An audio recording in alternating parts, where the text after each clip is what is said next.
Okay, I think we're going to get started. And before we get started with our program today, I'd like to acknowledge, because we are all based in different cities and provinces across Canada, we are located in different traditional Indigenous territories, some of which are covered by treaties. I encourage us all to take a moment to reflect upon and acknowledge the land which we are living.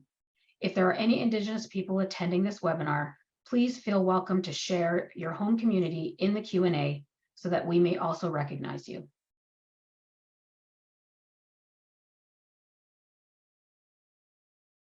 Good morning, my name is Elisa Scally. I'm a partner with Gowling WLG practicing in the Employment, Labor and Equalities group. And on behalf of the Employment, Labor and Equalities group, I'd like to welcome you to our fourth webinar of our 2023 webinar series. During today's webinar, we will be discussing pitfalls to avoid in workplace investigations. To guide us through that discussion, we have with us today Melissa Roth, Hina Gauss, and Alicia Riley. Melissa, Hina, and Alicia are all members of our Employment, Labor, and Equalities group, and they practice exclusively in the area of employment law, which I'm sure everybody knew. But there's a few things you might not know about our distinguished speakers today. Alicia has just found a new hobby that she would like to start learning, and that's rock climbing, and that's from all her recent trips to Calgary. She now has an interest in that. So we're going to be checking in on Alicia in a couple weeks to see how that rock climbing adventure is going. Hina shared with us that when she was young, she had a pet goat as a child, and we learned that that's because her brother, was a very picky eater, and that was the way to get him to eat bananas. He'd eat the banana and then he'd feed the goat the peel. I think I might need to get a pet goat because I have a similar issue with my son. And finally, Melissa shared with us that she has been to the site of the first registered strike in Austria. That was in 1392, and that was at the salt mines in Hallstatt. So before we begin our discussion today, I'd like to just go through a few housekeeping items. The PowerPoint will be sent to everyone following the webinar today. So you will be emailed the PowerPoint. This webinar is being recorded, so you will also be able to access the recorded session following the webinar. We have had previous webinars this year. As I mentioned, this is our fourth webinar in the series. And if you would like to view the previous webinars, the recorded sessions are on our webpage, and there will be a link in the chat to the webpage for you. Finally, if you have questions, please feel free to add them to the Q&A. We are going to do our very best to get to your questions today, either throughout the presentation or at the very end of the presentation. We've reserved some time for that. And now, finally, I'd just like to mention that the presentation today is not intended to be as legal advice. This will be a high-level overview, so it's impossible to cover all relevant details. We recommend that for specific advice, you do consult your qualified legal counsel before making any decisions or taking any sort of action. Things are always evolving, so the best course of action would be to follow the reliable sources of information that are available at the time that your issue arises. So I'd like to pass it now over to Hina to get started with our presentation today. Thanks, Lisa. So I'm going to start with just going through the agenda. We have about 90 minutes together this morning, and what we're going to do is we're going to begin with an overview regarding workplace investigations. So I'm going to take it over to my colleagues who are going to talk about what the law requires, as well as common pitfalls. Then we're going to spend a large portion of today focusing on a particular fact pattern. We're going to go through a scenario that's going to illustrate some of the pitfalls that come from workplace investigations, as well as how to address them. We will have time at the end for audience questions, but we do encourage you to enter questions in the chat throughout, and we'll do our best to get to them. So now I'm going to turn it over to my colleague Melissa to go through the general aspects of conducting a workplace investigation. Thank you, Hina, and thank you everyone for being here today. We are going to start with the legal framework for conducting workplace investigations. What is the context in which our obligations to investigate arise? And what are some of the issues that arise within those different contexts, as you can see? So obviously there's an obligation at common law, which the common law is the case law that has developed through court and tribunal decisions. And that the common law obligation to conduct investigations arises from different contexts, such as if you want to issue discipline, we need to make sure that you've conducted a proper investigation to ensure that then that discipline will stand, whether it is to support a case of wrongful dismissal in a non-unionized context or in unionized context, that particular specific discipline, which can be grieved, right? For example, there are general obligations of fairness and the opportunity to respond that also arise from the common law context.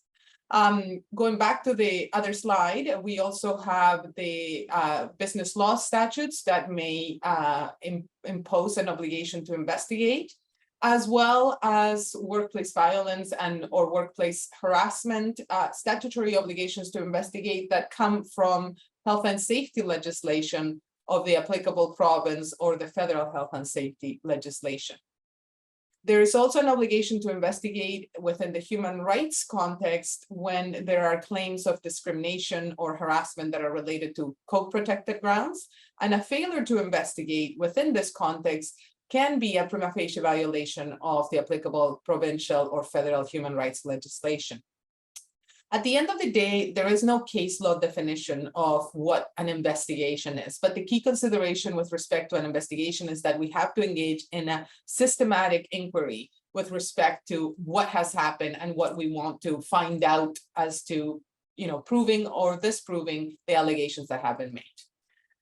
Now, let's move on to some more specific examples of what the law requires and where things can go wrong. So, for instance, as I mentioned, the health and safety legislation, there are obligations in pretty much all of the provincial and federal acts to investigate allegations of harassment and violence.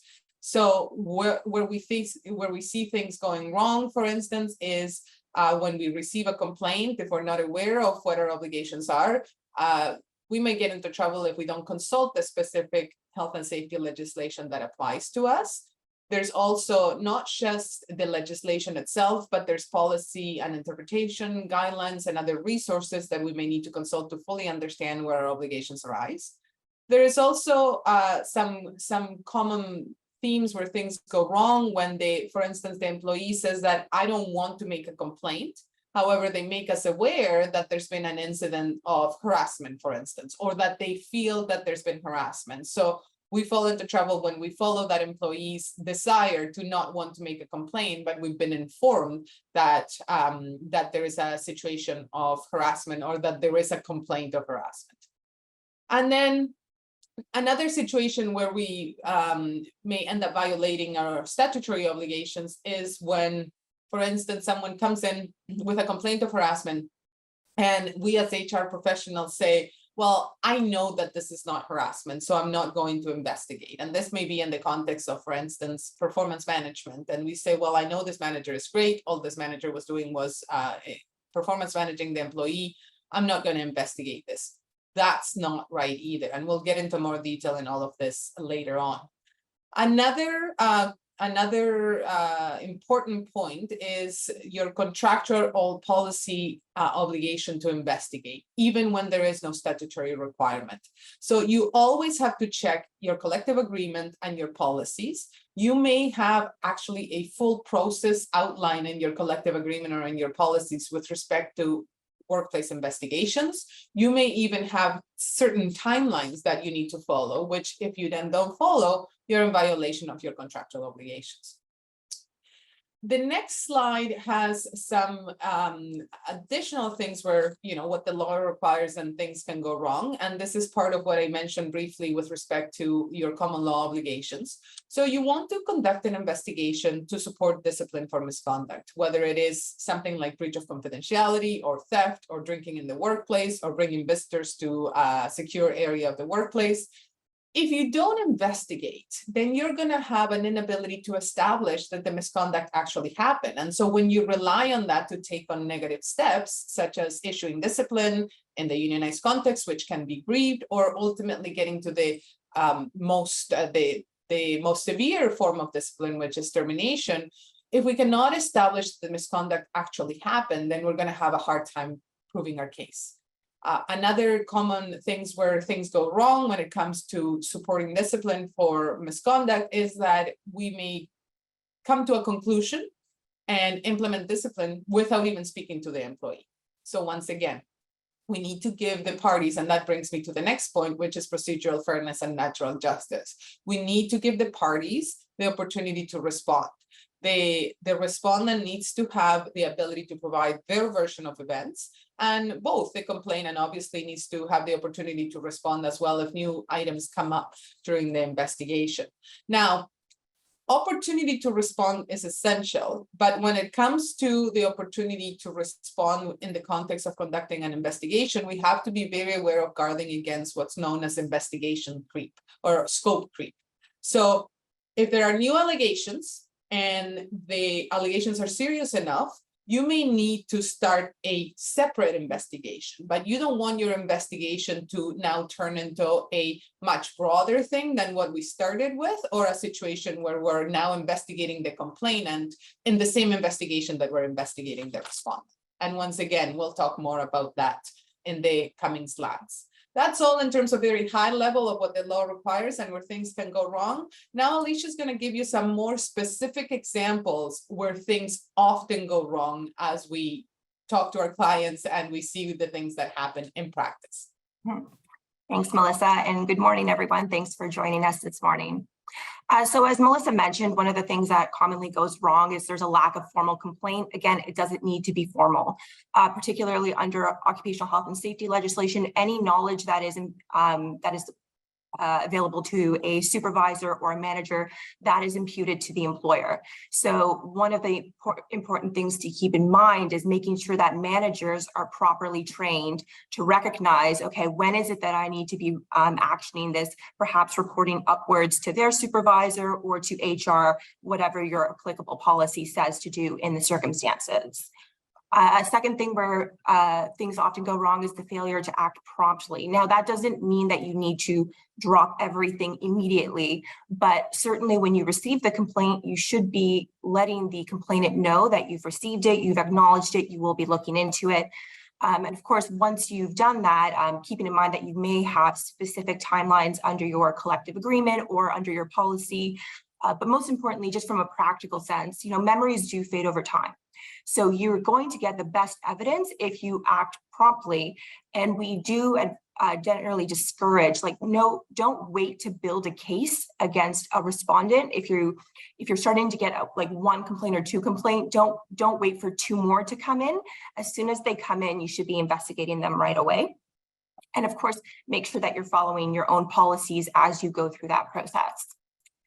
Now, with proportionality, so an employer's investigation doesn't have to be perfect. We're all human beings, so the standard is not perfection, it's reasonableness. But we have to keep in mind that a more serious accusation or something that has greater sensitivity in the nature of the complaint is going to warrant a more comprehensive investigation.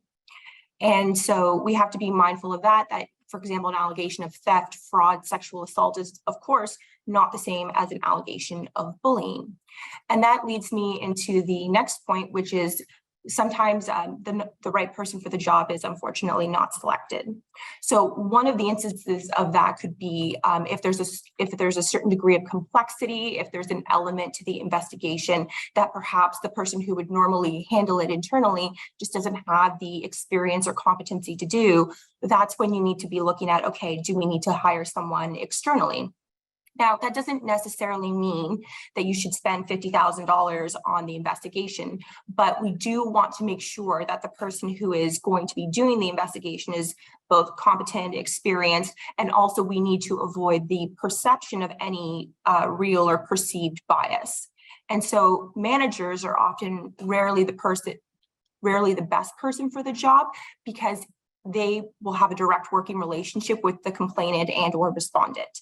However, they may be an important witness in the investigation because they could provide an oversight into workflows and observations, et cetera.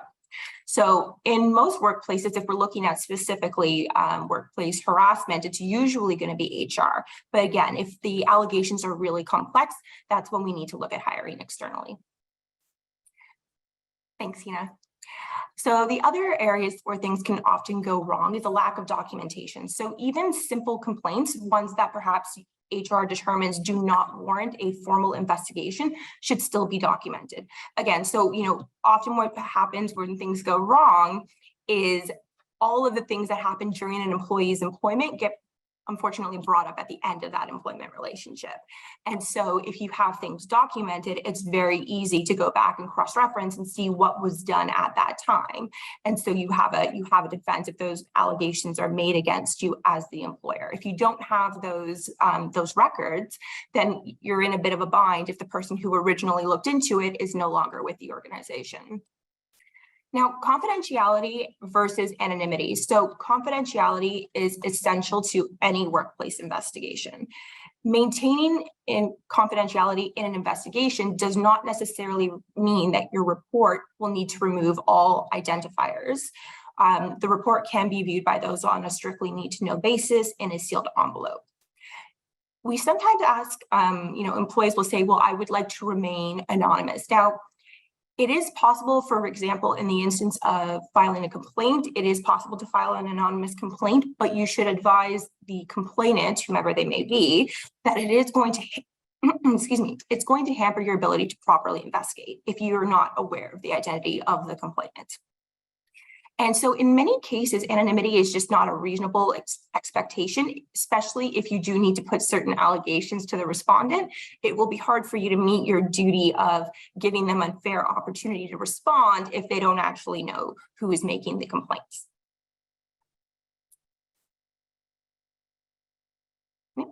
Thanks, Ina. Right. So after you've conducted your witness interviews, we also get a lot of clients who say, well, I don't know who to believe. I can't believe one person over the other. And it's always important to remember that the standard is a balance of probabilities. So which way do the scales tip? We're not looking for proof beyond a reasonable doubt, which is the criminal law standard for conviction on an offense. So when we're looking at the conclusion that you need to come to, there's no such thing as a tie. If you feel like the allegations or what you've obtained in evidence is not tipping the scales, then the allegation is not substantiated, and that's your conclusion. Now, when we have a failure to report back to the complainant and or respondent, depending on, of course, if we're looking at the statutory obligation, that is a breach of the statute. You have an obligation to report back, but also just from a practical perspective, we need to close the loop once an investigation has been done. So please don't leave people in suspense. Once you've made your conclusion, you write a reporting letter back to the complainant and one to the respondent. You advise, here were the allegations, this was the finding, and if you have found that the infraction occurred, you can also consider advising of what the remedial actions will be. And then lastly, we also see instances where an employer has failed to remind both employees, your witnesses, your complainant, your respondent, against reprisal. And so you must, as an employer, be vigilant and continue to guard against the risk of reprisal. So if the investigation does not substantiate harassment by a manager, but the manager later reprises against the employee, that becomes a serious problem that you need to investigate separate and apart from anything else that you'd investigated before that arose from the complaint. And of course, you'll always want to refer back to your policies, any collective agreement or contracts, and your training to make sure that everybody understands their obligations for that generally, in addition to when they participate in the investigation itself. So now I'm going to pass it off to Hina, who's going to discuss with you what the proper steps of investigation are. Okay, so on this slide, we've summarized at a very high level the proper steps of an investigation. So before we get into the fact scenario that we're going to spend the majority of today on, I wanted to address some preliminary points about what you need to ensure that you have covered off when you're conducting a workplace investigation. So you normally want to begin with gathering your resources. As Melissa and Alicia said, these include your policies, any programs, if you're in a unionized environment, the collective agreement. Then you want to develop an investigation plan. So this includes advising of the start of the investigation, gathering and preserving all the relevant evidence, and developing effective questions for the parties that you're going to be interviewing.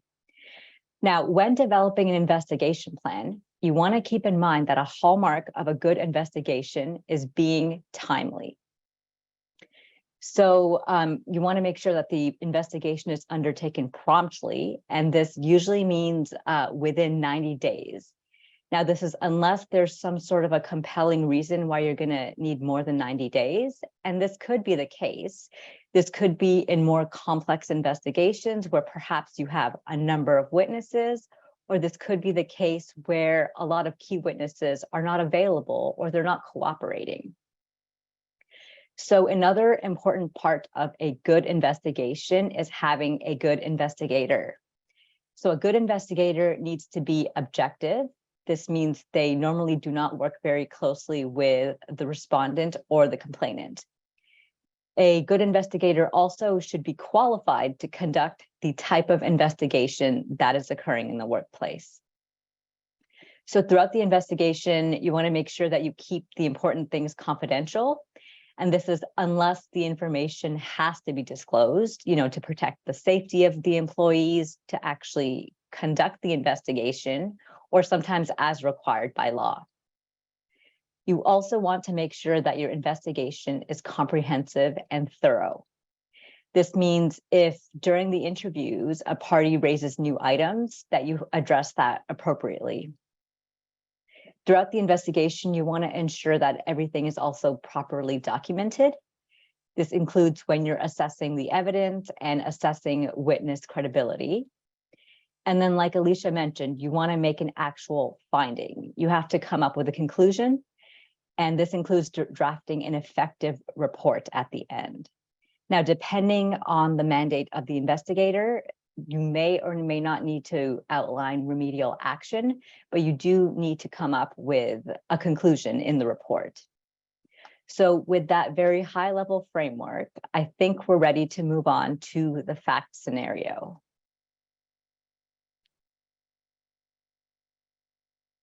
So what I'm going to do here is there's about 3 slides of the fact scenario, and I'm going to read them, and then I'm going to ask Melissa and Alicia directed questions about the specific fact scenario.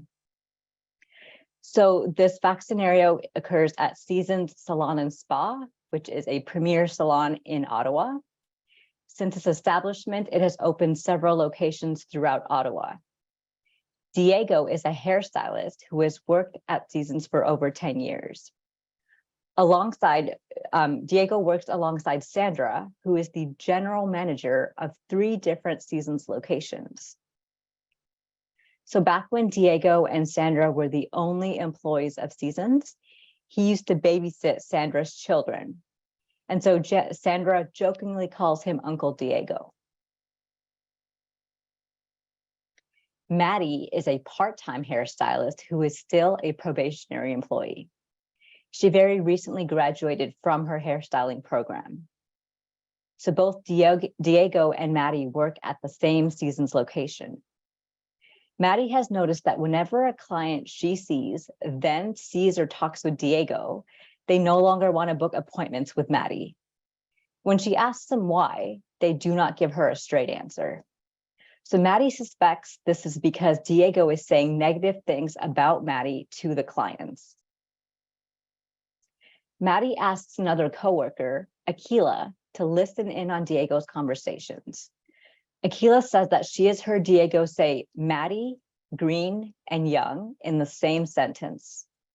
So Maddie confronts Diego and accuses him of bad-mouthing her to clients. When Diego denies this allegation, Maddie throws a hairbrush on the floor and says, "Wipe your mouth, Diego. There are still some lies around your lips." This is heard by Sandra. Diego complains to Sandra, who immediately puts Maddie on a paid suspension.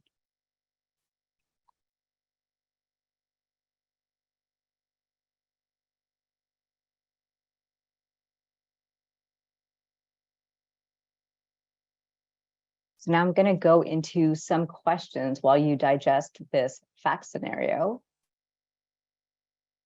So, Alicia, is this an appropriate situation for Sandra, the general manager, to do the investigation?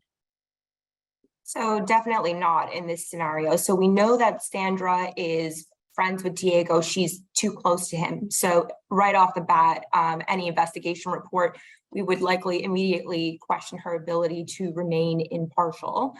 She's also the general manager. She's not HR. So while she may be she may be excellent at her job managing hair salons, I'm not confident that she has the necessary qualification to conduct a workplace investigation. So again, it's not a knock against her, just, you know, the nature of the role is different. It's not what she does.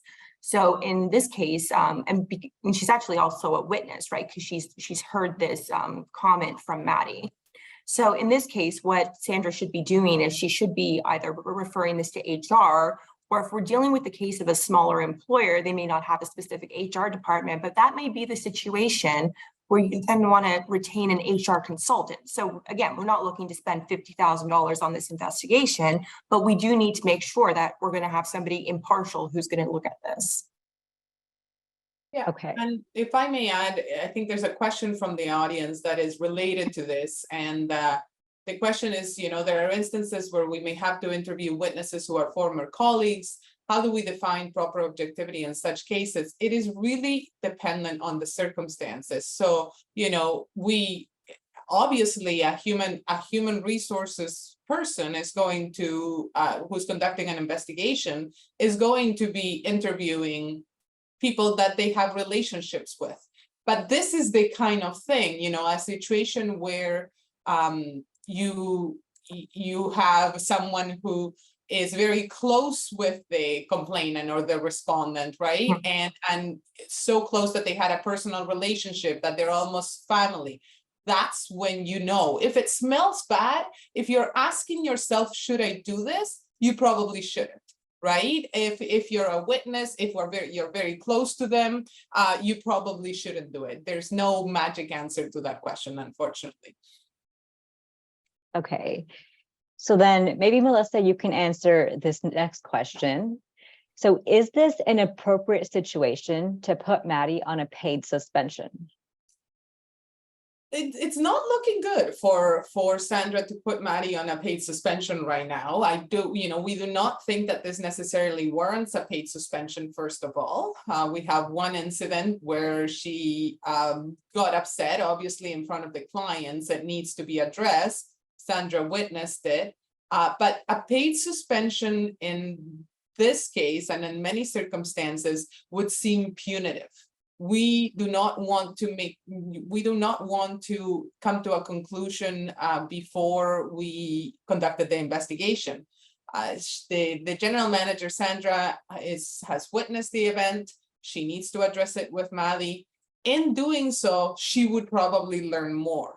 There may be other more appropriate measures, such as giving them separate shifts or a temporary assignment to a different location if we think that the situation is so acrimonious that we need to separate them. But we can't jump to a paid suspension immediately, because in some circumstances we may be falling into a punitive situation as opposed to something that seems more administrative. Okay, so Alicia, in this scenario, who are the appropriate parties that you think need to be interviewed? And should the investigator actually speak with the customers?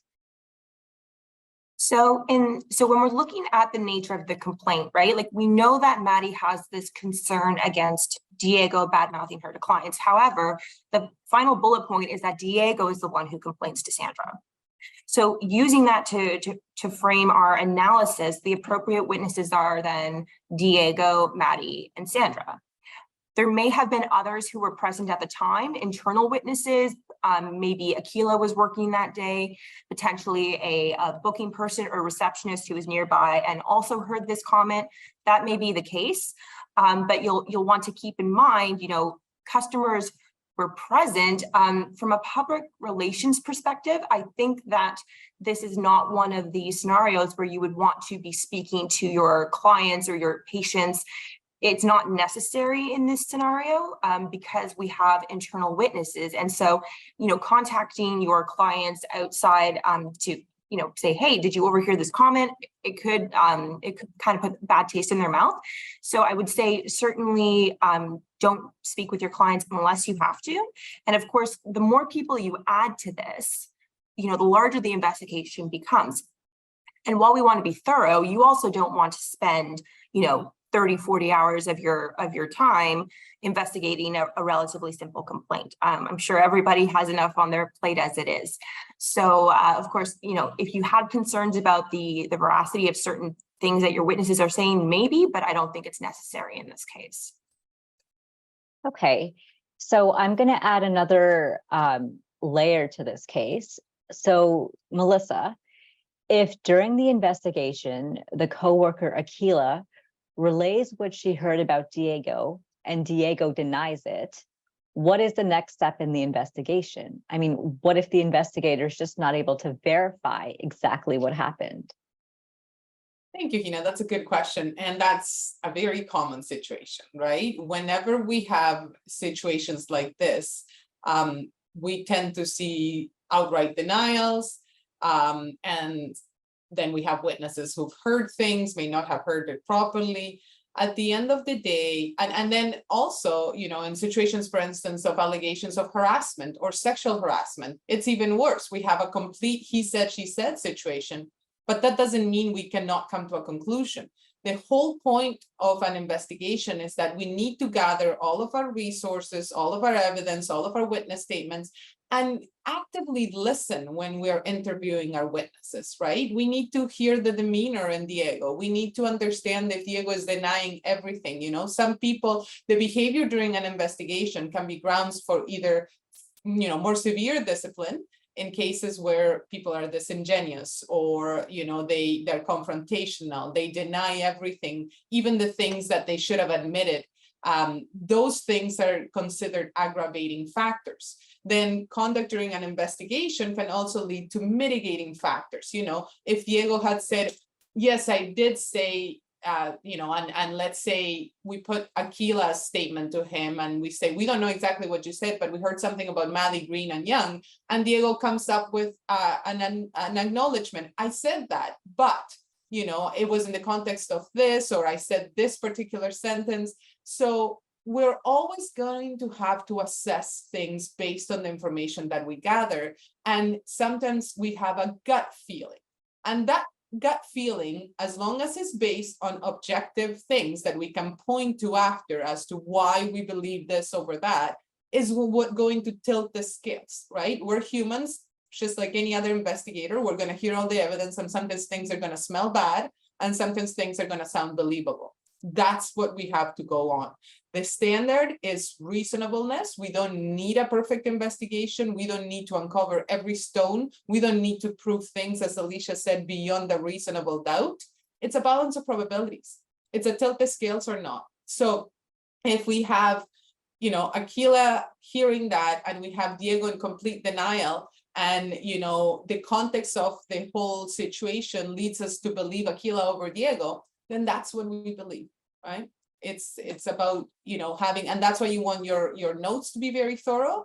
And then any assumptions that you make during the investigation, you want to include them in the report. And obviously in this case, you may be doing assessments of credibility and reliability, which you're also going to include in your report. Okay. So Alicia, let's say that during this workplace investigation, Maddie wants her boyfriend present as a support person. So should this be allowed? And what types of questions should we be asking when assessing whether to allow this? So, I mean, first of all, you should always go back to your policy, right? If your policy says anything about support persons, make sure that you've reviewed that in advance. You, of course, don't want to be found to be offside your own policy. Just not a good look if we had to go before an adjudicator.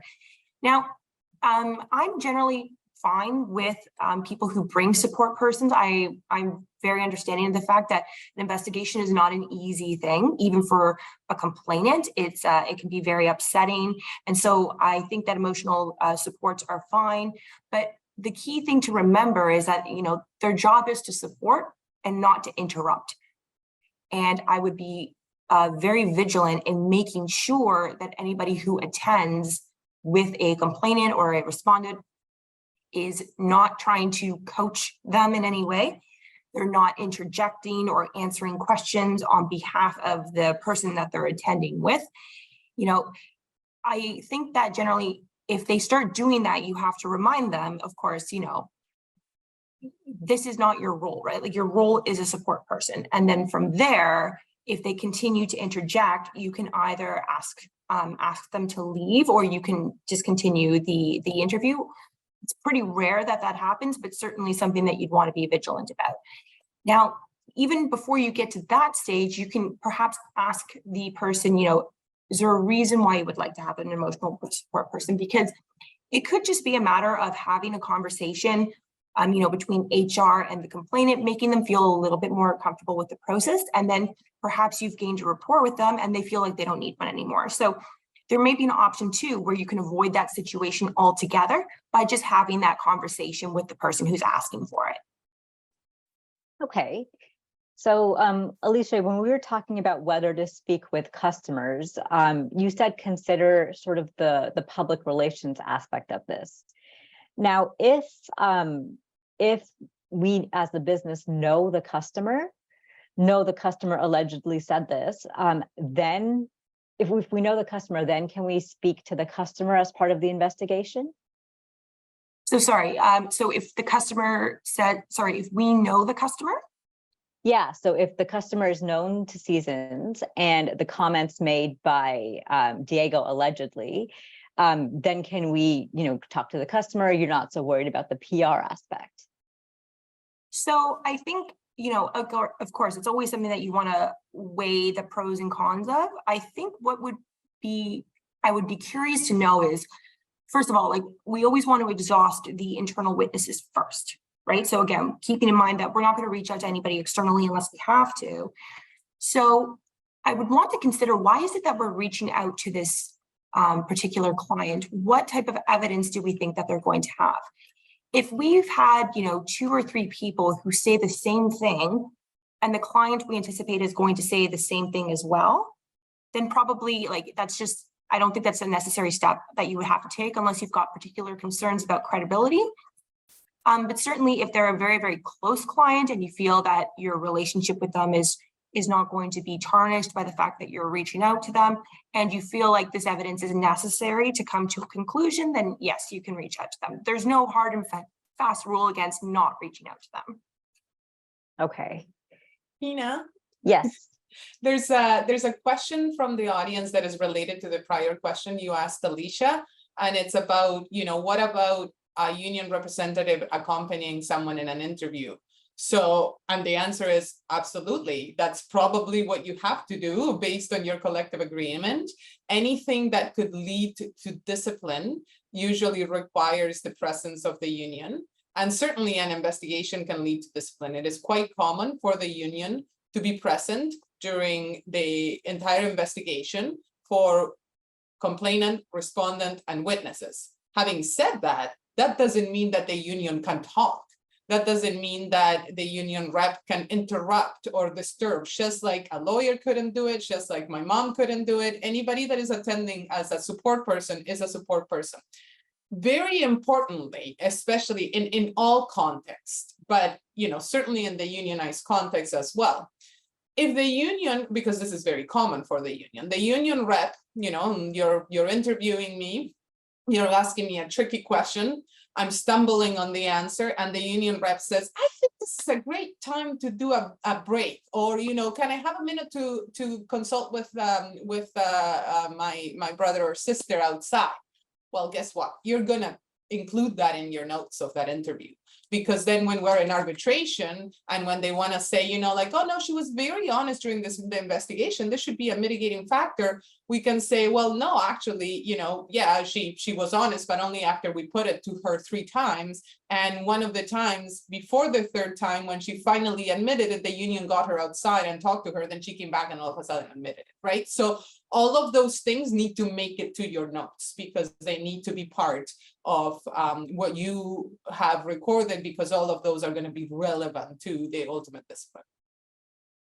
Okay, so in the same vein of having multiple people during the interviews, let's say this is a smaller workplace and Sandra is the investigator. So what if Sandra wants another coworker from Seasons who's not a witness to any of these complaints to be present to take notes? Is that an acceptable person to join? So under most circumstances, now let's ignore the fact that Sandra, I presume in this case, we're ignoring the fact that Sandra is a witness, and you know, let's just say the investigator, whoever the appropriate investigator is, wants to have another person present. In most circumstances, we recommend it. While having 2 people may, in some circumstances, have a chilling effect because it may be intimidating, you know, you have to pick that person appropriately. First of all, it can't be, you know, a coworker of the people that you're interviewing, right? So normally we see HR and manager, right? As long as the manager is not a witness, as long as the manager is not involved directly in the issues, then we see HR and manager. And we actually do recommend when we train people on how to conduct internal investigations, we do recommend that 2 people be present to the extent possible, because one of them is asking the questions, is doing active listening, is looking at body language. A lot can be learned from body language, whereas the other one is occupied and taking notes. If I have my head down the whole time, you know, taking notes, I'm not going to see that when I'm interviewing Alicia, she blushed when I asked her about, you know, throwing the brush on the floor or something, right? I'm not going to see that the other person is like crossing their arms or gripping the table. Like, you need to actually pay attention to a lot of things when you're doing an interview. So it is great to have a second person to take notes.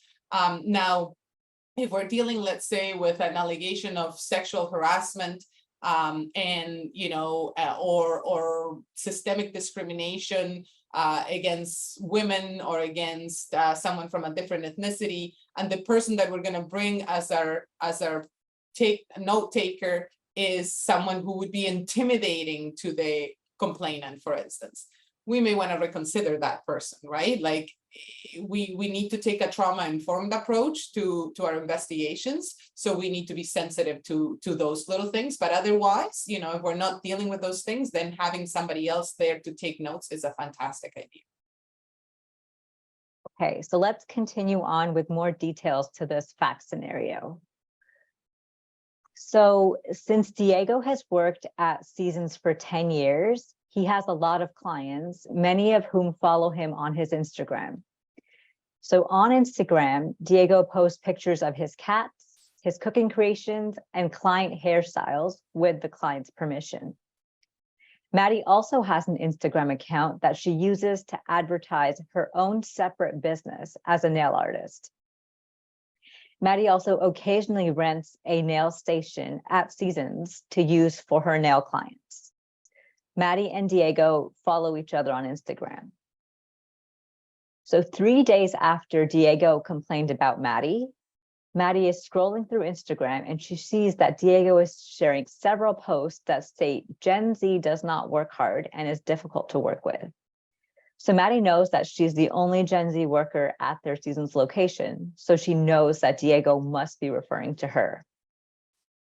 That same evening, Diego comments on a picture that Maddie posted of a manicure, and Diego writes, "This is trash. I've seen better." Maddie screenshots this post and sends it to Sandra, who's the general manager at the Seasons location. So in this fact scenario that I just discussed, is this one that's enough to require Seasons to commence a formal workplace investigation? So Alicia, you can take this one. Mhm. So, I mean, the nature of the conduct, right? Like we know that this is happening outside of the workplace, outside working hours, but this is conduct that may be sufficiently related to the workplace. It's further complicated by the fact that this is a comment about Maddie's personal business, but she also rents a station at the salon. So I would say that, there may be a sufficient nexus to investigate, but first, like, let's speak to Maddie. Let's see whether this is a single time complaint. How is she feeling about it? Is this happening more frequently? Are there more images or comments that we need to see? Why does Maddie believe that Diego's comments about Gen Z are directed specifically at her or affecting her ability to get clients, etc. So I would want to touch base with Maddie first, and then from there, of course, taking notes of all of this, we want to make sure that we've got a proper record established. And from there, I'd say, certainly want to do a little bit of fact finding on a preliminary basis. And then if there's enough there, then yes, I agree, there should be a formal investigation done. Okay. So Melissa, what if the investigator starts a formal investigation into online harassment, but the investigator doesn't request the screenshots of all the posts? Well, then we have a problem because the investigator is not gathering all of the necessary evidence that we need to have to conduct a proper investigation. Especially when it comes to online issues, we need to preserve the evidence because all of that evidence tends to disappear as soon as we know that we're being investigated or that there's an issue with what we've said. So whether the screenshots are provided by somebody else or whether the investigator is able to get them themselves, we most certainly have to preserve all of that evidence. We also have to make sure that the investigator in this case would review the social media policy, for instance, or other related policies that may determine what is permissible and what is not. And of course, we have to always think about the nexus to the workplace and whether, the conduct is sufficiently related to the workplace to warrant a workplace investigation. Okay, so I have a question here from the audience. It says, if you have to interview alone, is it permissible to record the conversation if you've made the person being interviewed aware and you obtain their permission to record? Yeah, so there's no prohibition against audio or video recordings, particularly if you do have consent. What I would say is you'll want to, again, just weigh the pros and cons of that. So the pros of it is, yes, you have a verbatim record of every single question asked and every single answer said, which is of course a good thing. However, you may find that it creates a bit of a chilling effect in your investigation, particularly when dealing with the respondent. So for example, people may be a little bit more guarded in what they say if they know they're being recorded, as opposed to, if you build up your rapport with whomever you're interviewing and you kind of get them going on a roll and they just start telling you everything, which may be extremely helpful to your investigation, they may be less inclined to do that if they know that you're recording it. So that would be one thing to keep in mind. And the other thing I would also consider is, are you going to have time to go back? I don't know how long your interview is going to be. But for a lot of people, taking 4 or 5 hours from each interview, not necessarily something that you have time for. So that may be something that could be potentially used against you as well. So not a prohibition, but again, something you'll want to weigh based on the circumstances. I just have one follow-up question for you, Alicia, on that. A lot of these investigations, I think, are now being conducted virtually. Yep. Using Zoom as opposed to in person. Would you say that it's the same in terms of recording if you're sitting with the person and they see a device that's recording, as opposed to if it's virtual and you have the little recording icon in the upper left-hand corner? Do you feel like there might be a difference in terms of how that might impact the witness? Mm-hmm. So, I mean, certainly, again, no prohibition against recording on Zoom either. So the same considerations would apply. That's a good point, Elisa, because I have to admit, like, we're recording this session right now. Am I particularly focused on that little blinking red dot that I see on my screen? No, but I do think that somebody who is feeling like they're being, like they're being interviewed, and for lack of a better word, they may feel like they're being like an inquisition is happening, it's a little bit more intimidating. So they may be focused on that a bit more, but you're right, like in the digital age, it might be easier to get them going on a roll via Zoom, because you can at least still have that ability to see them face to face. But I would say that there's still going to be a potential drawback. Okay, thank you. It is a valid point though, and one of the things that we normally train on is if you're going to record it in an in-person setting, don't put the camera right in front of them, with the microphone right there, right? So yeah, so there's something to be said about the physical hardware versus the recording on Zoom. It may be a little better on Zoom, and you may have a more candidness on Zoom if you're recording. Yeah. Now, having said that, I know that, particularly during the COVID era, it was very common that we had to do investigations via Zoom, right? Just because it wasn't safe for everybody to meet in person. Having said that, I think now that, we're seeing a return to work, generally, there aren't very many restrictions in place anymore. Your default form of investigation should always be a face-to-face interview. Now, the reason we say that, Melissa mentioned earlier, like there's going to be a lot of potential cues from the body language. And so if you're not meeting in person, that's a lot harder to assess. The other thing you might want to be mindful of is, if you can only see me from essentially the shoulders up. You don't necessarily know if I've got notes in front of me, if I've got my cell phone nearby, maybe I'm texting somebody as I'm talking to you, or perhaps like typing something on my computer and you can't see my hands. So if you are going to conduct an investigation via Zoom, make sure that you're satisfied yourself. Nobody else is in the room with them. There's nothing in front of them, so that they're not using anything to be coached or to relay their evidence potentially to somebody else. Okay, yeah, that makes sense. So what about if it's the person you're interviewing who wants to record the interview? How do you handle that situation? The answer is no. And hopefully you'll have it in your policies or something. And if you don't, still resist it, right? I mean, there's a whole, we talk a lot about confidentiality, right? And so if you have a party to the investigation that records the investigation and comes out of it keeping it, where is your confidentiality? Nothing's stopping them from sitting in a lunchroom or having some drinks with coworkers and playing the entire thing. So the answer is no. And hopefully you address it in a policy. Yeah, and if I'm not mistaken, actually, there was a decision about this, a rather large employer. Sorry, the name of the case is escaping me. But what the employer was able to do is they found out that one of the investigation participants did record the interview without anybody's knowledge, and they were actually able to rely upon that as termination for cause, notwithstanding the actual findings of the investigation. But it was because they had a policy in place and specifically told everybody, like, you are not to record this, we must respect confidentiality. And it was that willful violation of that policy that actually substantiated the termination for cause. And what if you suspect someone's doing it covertly?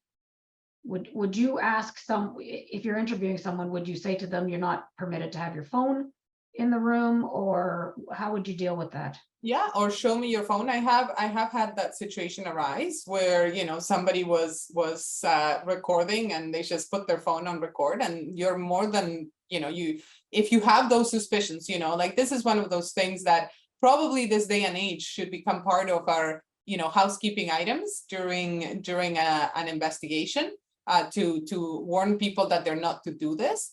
But if you get suspicions or anything like that, you should ask them to show you their phone. You're not asking them to give you their phone. You should ask them to show you their phone and close all open tabs or something along those lines. Yeah, we don't want this to be recorded by the parties that we're interviewing. Okay. So heading back to this fact scenario, so it ends with Maddie just sending a screenshot to Sandra. So what do we do in cases where the individual has informed the employer but does not actually make a complaint? Any particular person you want to answer that? Alicia? Sorry, Hina. So yeah, like, again, we fall into that, oh, I'm letting you know, but I don't want to make a formal complaint. Well, sorry, like that's not how it works. And particularly, I know managers and supervisors, they need to be exceptionally mindful of this. I know that sometimes managers and supervisors feel uncomfortable. They're like, oh, I don't want to feel like I'm, being too bossy or whatever the case may be. I understand that. However, they have obligations too. And their obligation in that capacity is to represent the employer and to report things upwards. So if Maddie says she doesn't want to make a formal complaint, the reality is that, she's now alerted the manager and therefore the company of an issue. And so if it's triggered our obligation to investigate, then notwithstanding the fact that she may not want to put anything to writing, I would still have that conversation with her and record her complaint, record what she's telling you, and then ask her to look it over. Is this accurate? Yes, it is. Okay. And then from there, I would say use that as the basis for your investigation. Okay. I think there's a follow-up. Sorry, there might be a follow-up question. What if they say that they're making an informal complaint? Is there any kind of distinction that's going to change the response in terms of whether you're going to proceed with an investigation?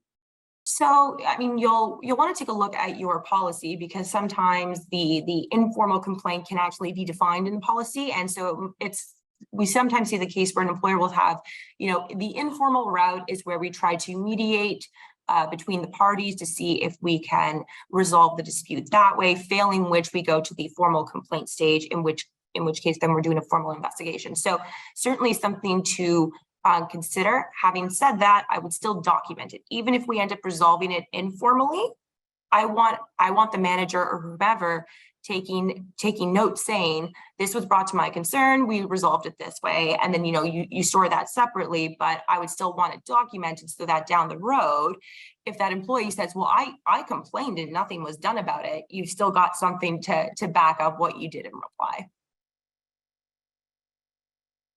Okay. So I'm going to continue with this fact scenario, but if there's any more questions, again, we encourage you to enter them into the chat.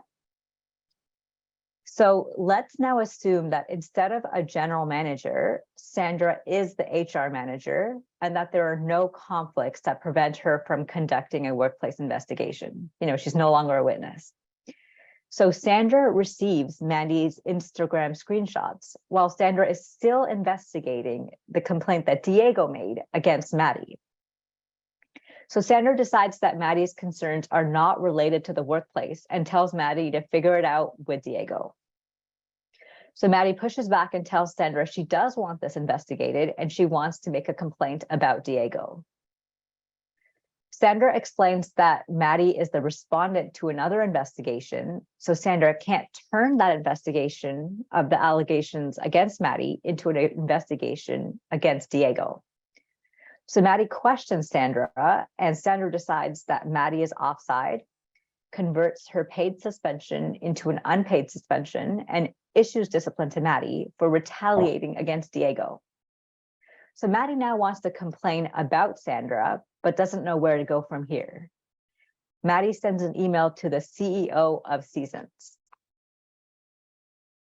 So in this situation, Melissa, is it appropriate for Sandra to refuse to investigate Maddie's concerns in the circumstances?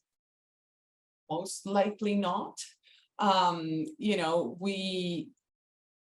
think Sandra may be misunderstanding what investigation creep is.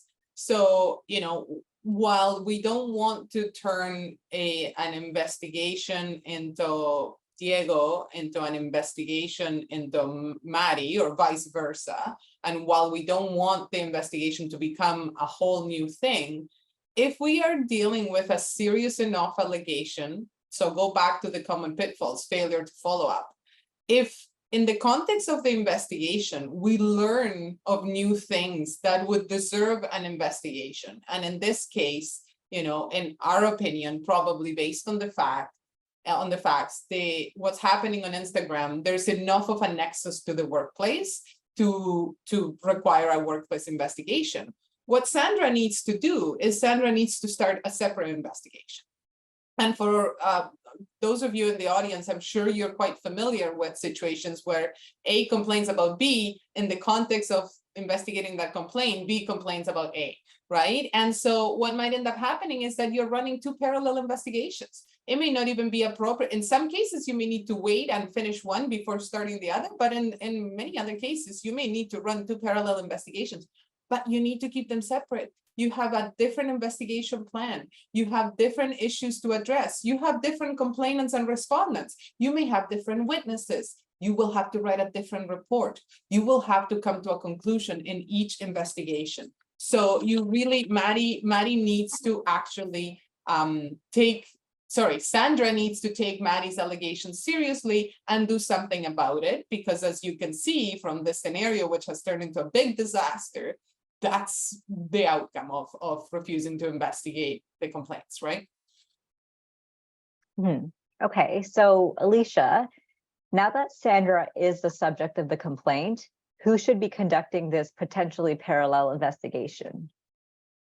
So in this case, I mean, Sandra's the HR manager, and I will assume that there's probably nobody above her with the training to conduct a workplace investigation. So now we're looking at the point where we do need to go external. Certainly, I don't think the CEO of Seasons is going to be the person who's best for the job. So, you know, if there's a different HR manager available who we think could perhaps conduct a proper investigation, they're properly trained, they're not going to have any perceived or real bias, sure, we can look into that. But failing that, I think you're looking at going external. So perhaps an HR consultant that you can hire to conduct this investigation as a retainer. Okay, so Melissa, going back to the concept of parallel investigations, so does this new complaint that is made by Maddie against Sandra actually prohibit Sandra from completing her earlier investigation, which was about Diego's complaint against Maddie?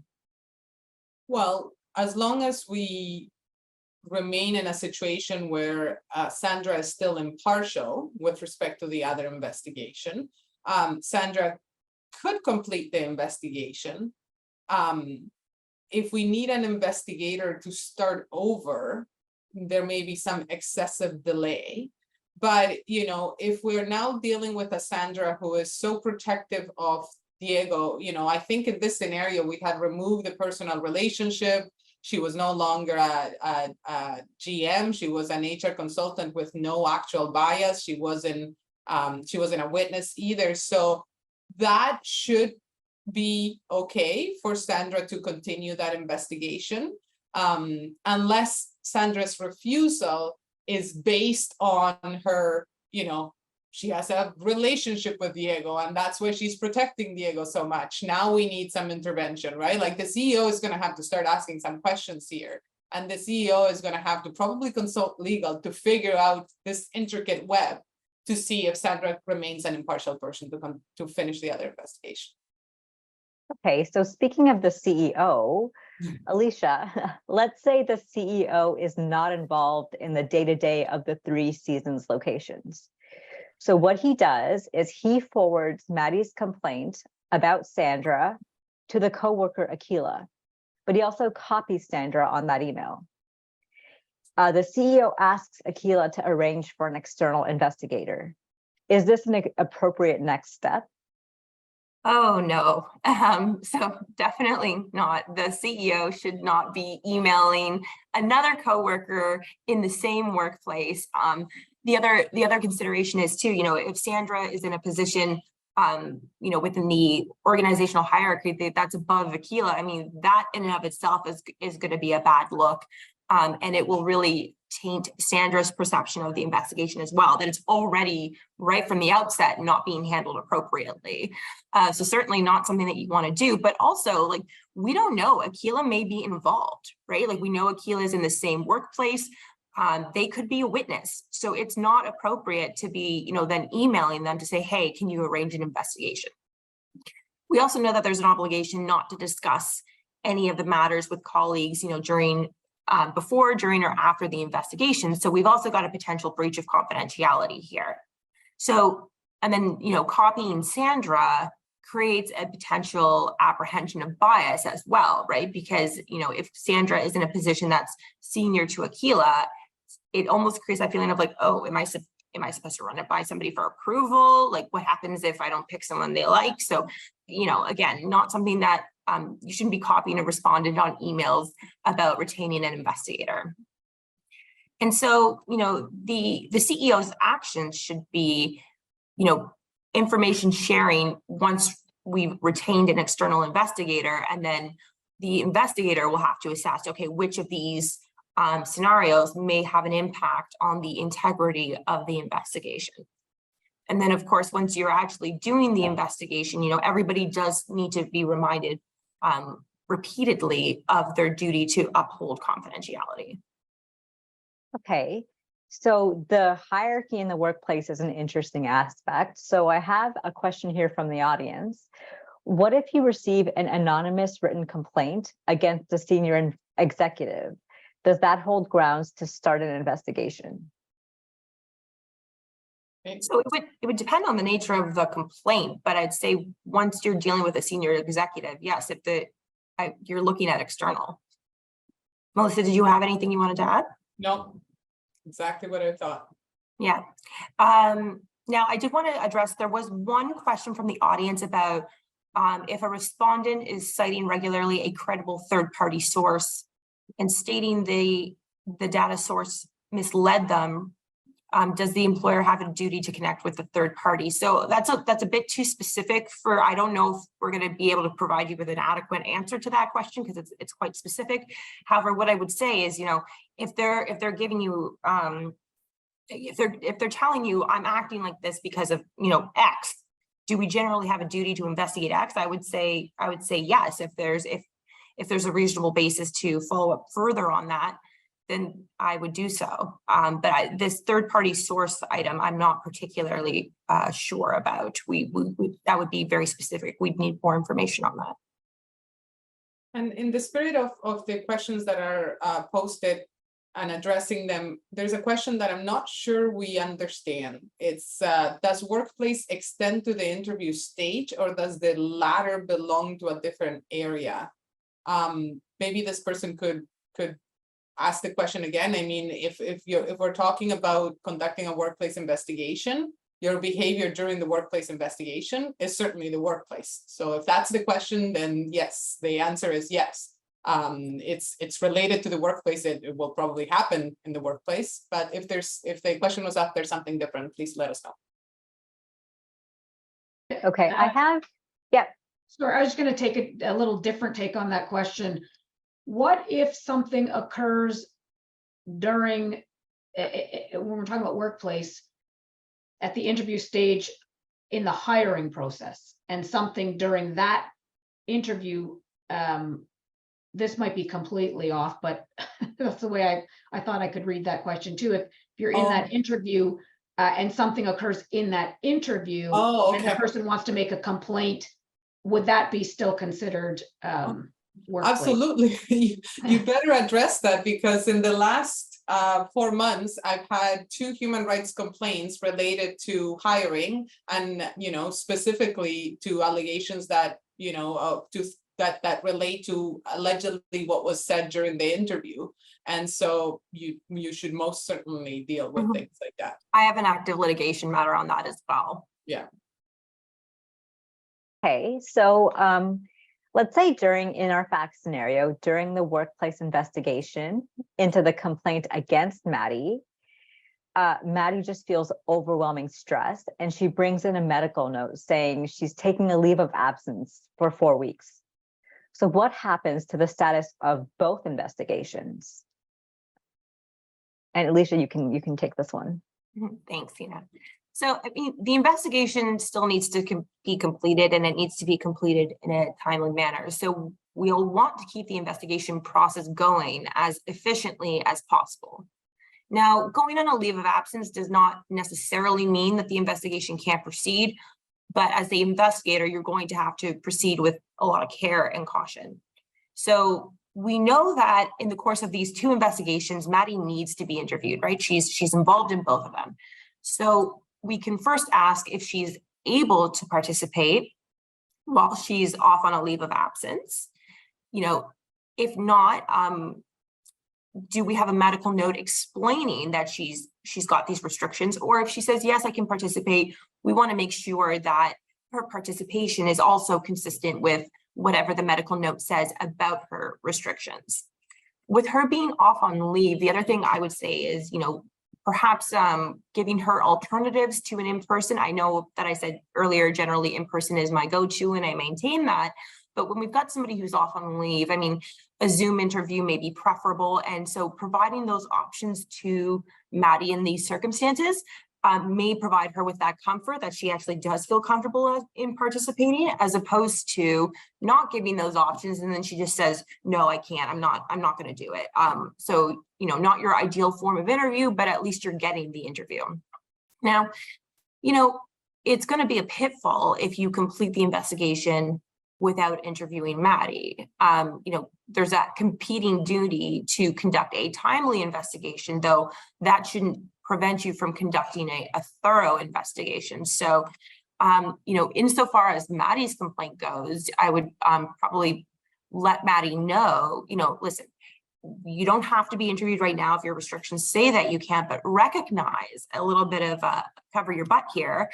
You know, recognize that this is going to delay the investigation, or I'm not able to make a finding without your evidence. I would just put that to them so that they're aware of the fact that you're being sensitive to their needs, but at the same time, it's going to hinder your ability to do what you were asked to do. Okay, and there's a question here, but we might have to break it down into parts. So the question is, how would the leave of absence affect termination decisions or payouts? So Melissa, do you want to maybe parse that question a little bit? Yeah, absolutely. So I think the situation, the leave of absence. Okay, so for instance, if Maddie allows us to interview her while she's on the leave, and it turns out that our conclusion is that Maddie engaged in some kind of wrongdoing and that she deserves corrective action. I'm not sure that in this case we would be terminating Maddie but let's say it's a situation where there is a requirement to terminate. If you can prove that your termination is completely unrelated to the fact that she's gone on leave, then you can proceed. You know, it's the same advice that we would give in any other situation where you have to terminate somebody that is on leave. In terms of payout, it's, you know, it's likely not going to change anything. Now, you know, under the ESA, if we have someone with an irregular work week, we have to go back to the 12 weeks prior to termination. But, you know, if this person is a salaried person, and let's say they are on sick leave and they're not continuing with their salary, that's not going to change your payout. You're still going to have to pay them, you know, so their termination entitlements, common law reasonable notice, or whatever this is. So once again, I think that overall the answer is a leave in circumstances where there's a sick leave and we need to take action where the person is on the leave. We better be able to demonstrate that the action that we're taking is completely unrelated to the leave, but that there are valid business reasons for the decisions that we're undertaking, whether it's in the context of an investigation or not. But you have to also be very aware that the moment that you terminate someone on leave, you're likely to get a human rights claim, and you're going to have to defend it, and you're going to have to deal with it. Okay, so there's a lot of good questions coming in here now. So there's, what if someone brings forward an allegation and then they resign? What happens there, Alicia? I would still investigate for a few reasons. So number one, I mean, from a practical perspective, if they're complaining against somebody, right, that person who makes the complaint might have resigned, but that doesn't mean that the alleged offender or the respondent isn't creating a toxic workplace for everybody else. So certainly I'd want to investigate. But the other thing is, if they've resigned, you know, we may be looking at a constructive dismissal situation, in which case we want to make sure we have our ducks in a row so that if there's ever you know, a claim filed against the company, we can say, well, you know, this is when it was brought to our attention. These are the steps that we took. this was the investigation's findings, and then there you go. You've got a much better defense if you ever have to have a statement of defense in the future. At least that way you've got it covered. You can show that you were diligent in taking the steps. So absolutely, even if they resign, I would look into it. Okay. So Melissa, going back to Maddie being on a stress leave, there's a question that says, can you interview the person on a leave if it's for the stress of the situation, or do you need clearance first to even do the interview? Well, that's going to be, as Alicia mentioned, it's going to be very dependent on the circumstances. You know, if the person has provided you with a note that includes restrictions and limitations, and the restrictions and limitations say she's experiencing a severe amount of stress, she can't have any contact with the workplace, you know, and it's been caused by this situation that she has been roped into, right? Like, you're probably not going to be able to insist on, you know, an interview at that time. You don't want to be in a situation where where there's now an allegation of harassment against the employer. You're harassing me while I'm on leave, while I told you that I'm stressed about it. Having said that, you know, sometimes we all know that the medical note may just be a blanket note that says Maddie needs to be off for 4 weeks. And so, you know, as Alicia mentioned, we're going to inquire.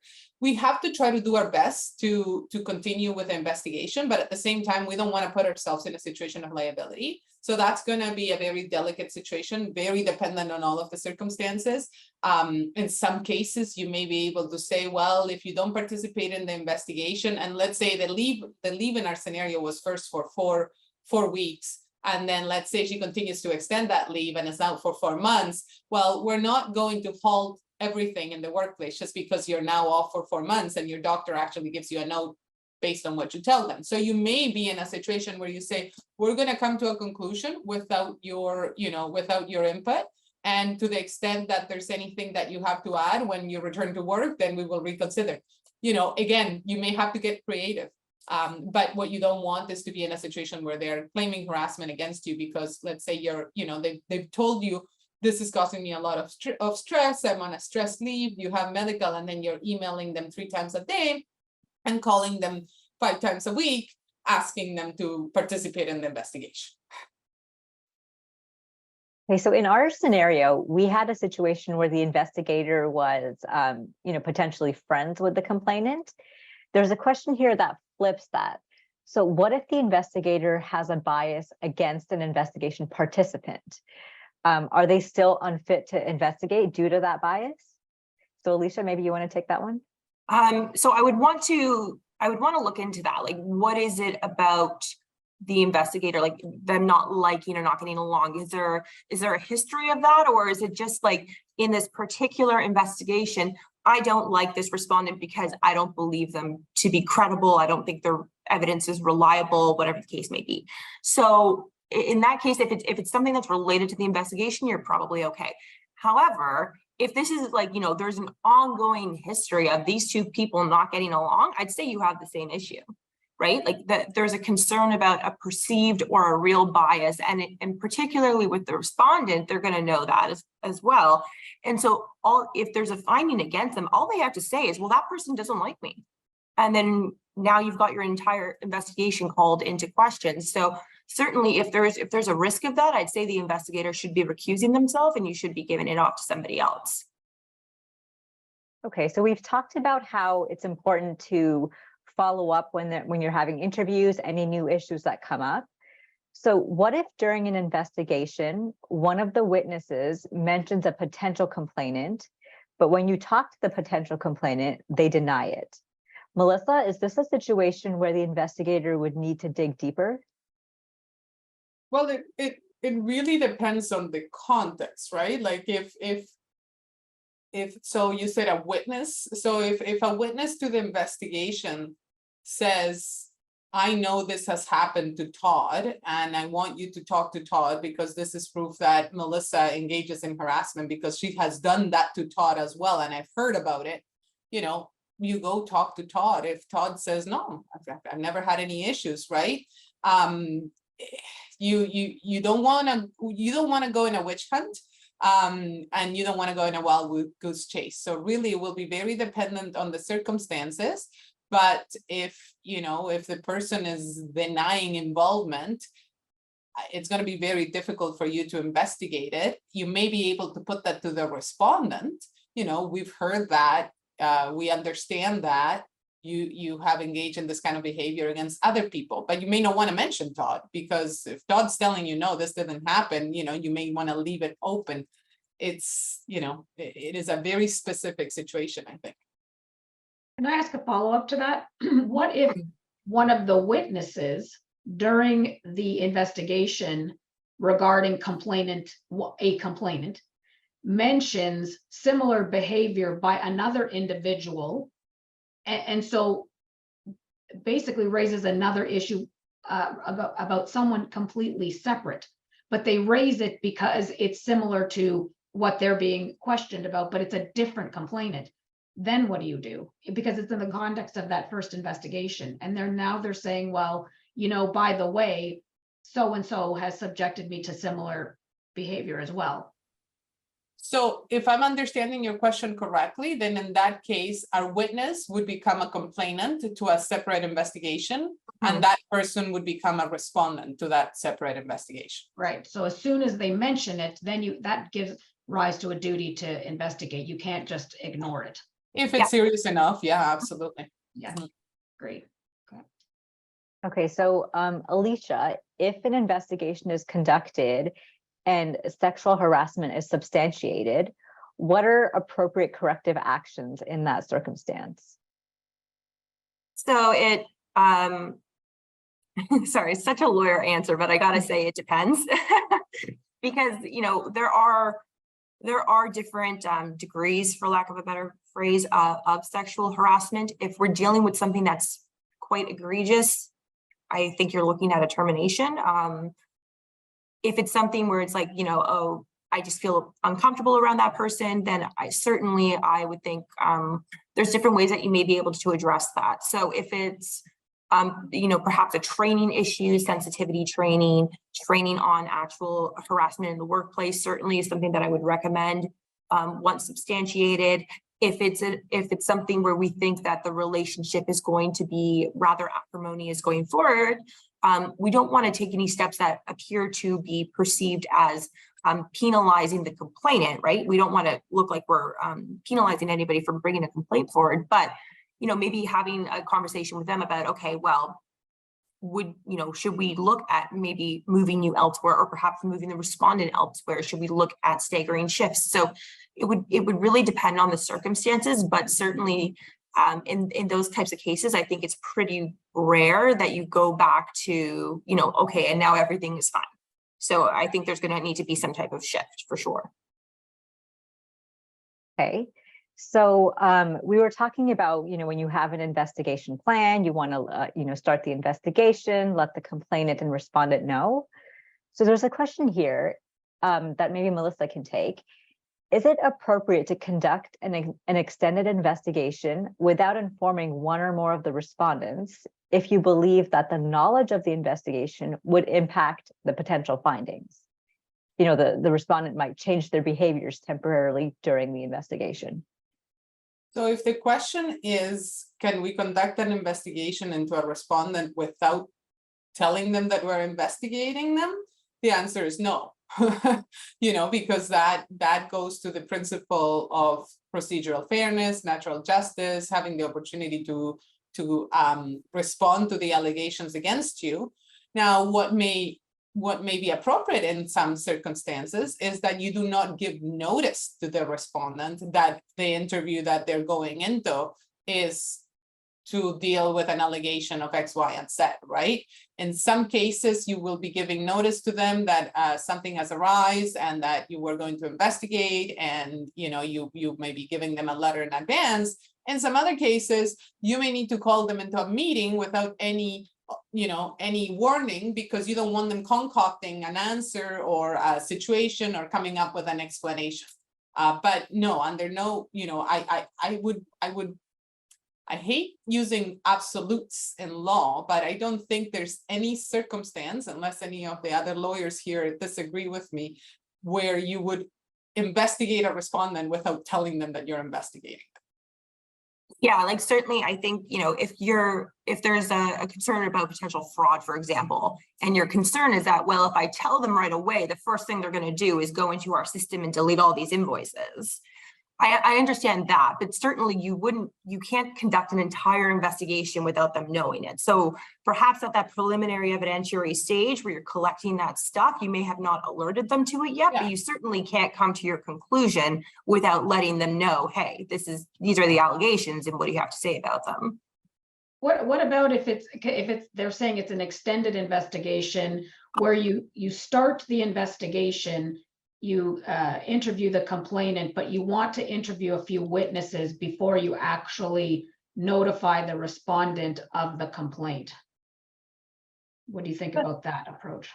I would want to look into, like, why do we think that's necessary? Are we concerned about like them sharing evidence? Are we concerned about intimidation? Because that may factor into whatever preliminary steps we take at the outset. For example, if we're concerned about the respondent being intimidating, okay, well then maybe they're going on an administrative leave instead of, not telling them. Perhaps that's the better way to tackle it. So I think it would depend on the circumstances, but certainly I'd want to ask those preliminary questions first. Melissa, did you have anything to add to that, or Hina? And you may be in a situation where you make things worse because the witnesses end up telling the respondent, and now you're dealing with additional allegations from the respondent, maybe constructive dismissal claims. There's also there's a case where significant damages were awarded for failure, essentially for conducting an investigation without telling the respondent that the investigation was being conducted. So I think you have to be very careful. So we are just about at our time, but I want to see if I can get another question or two in here. So Melissa, if the investigator feels that the complainant and the witnesses have talked together and they're providing basically the same version of the facts, does this affect the credibility of the statements? You would make note of that. Certainly when you assess credibility and reliability, you would make note of the fact that their stories are too similar, right? Like no one ever, reality is no one ever remembers things the same way. So when a story is too scripted, it sounds suspicious. For sure, include that in your credibility and reliability assessment. Okay, and I'm going to do one last question here. So Alicia, when you have an uncooperative witness, is there anything you can really do beyond just reminding them of their obligations to kind of encourage their cooperation? So certainly I would remind the witness that they have a duty to cooperate in the investigation. So certainly start with that, but I'd also look to your policies, because generally, like when I'm helping clients with their policies, one of the things I'll put in is if you're not cooperative, if you breach confidentiality, like we have the right to discipline you for that. And certainly that's something that I would consider acting on if they're being particularly uncooperative or hostile. Certainly I would look into that as an option. Not saying that would necessarily be the thing I immediately jump to, but definitely an option that I would want to have available to me. Okay, and another question here, which I think is a really great one. Melissa, if an investigator perceives a witness's English to be fluent, but then they come back and they say they didn't understand what was happening during the interview, is the investigation compromised? Well, I think that's one of those things where you're going to make an assessment of credibility and reliability, right? And you're going to say, well, this witness has never had any issues speaking to us. You may want to follow up and ask them, well, what is it that you didn't understand? Would you like another opportunity to provide a response, right? Like you may do some following up on that, but at the end of the day, if this is BS, then you're going to note that in your investigation report and in your reliability and credibility assessment, because it's not as if we are all of a sudden going to disregard that interview. You need to assess it in the circumstances. Yeah, and so sometimes what you could also do is at the outset of the interview, right? Like, explain, kind of set the groundwork, right? Like let them know, if you've not met them before, hi, my name is Alicia Riley. We're going to be conducting an interview today into the allegations of X. Now, I will do my best to speak as slowly as possible, but if I'm speaking too quickly, please let me know. If there's a question you don't understand and you need me to repeat it, please let me know. And so that way you've got that framework right there of like, I put you on notice that if you're not understanding something, then you got to let me know. And so if they go through an entire interview with no allegation of like, I'm sorry, I'm not understanding your question, well, then that's one of the other things that factors into your assessment, right? You've already asked them that. So I would consider that as well. Would you also consider at the outset, if you don't know the witness, when you advise them of the interview, to say that the interview is going to be conducted in English, and if they need any interpreter, Yep. Yeah. that would be available, made available? Absolutely. Yeah, for sure. Okay, well, I think we're just about at our time. And I think we've gotten to most of the questions too, so I think we're okay there. A lot of the questions were answered in writing as well. So for the attendees that want to see those answers, they can all see them. We are not answering them privately, so they're in the Q&A and the answer section.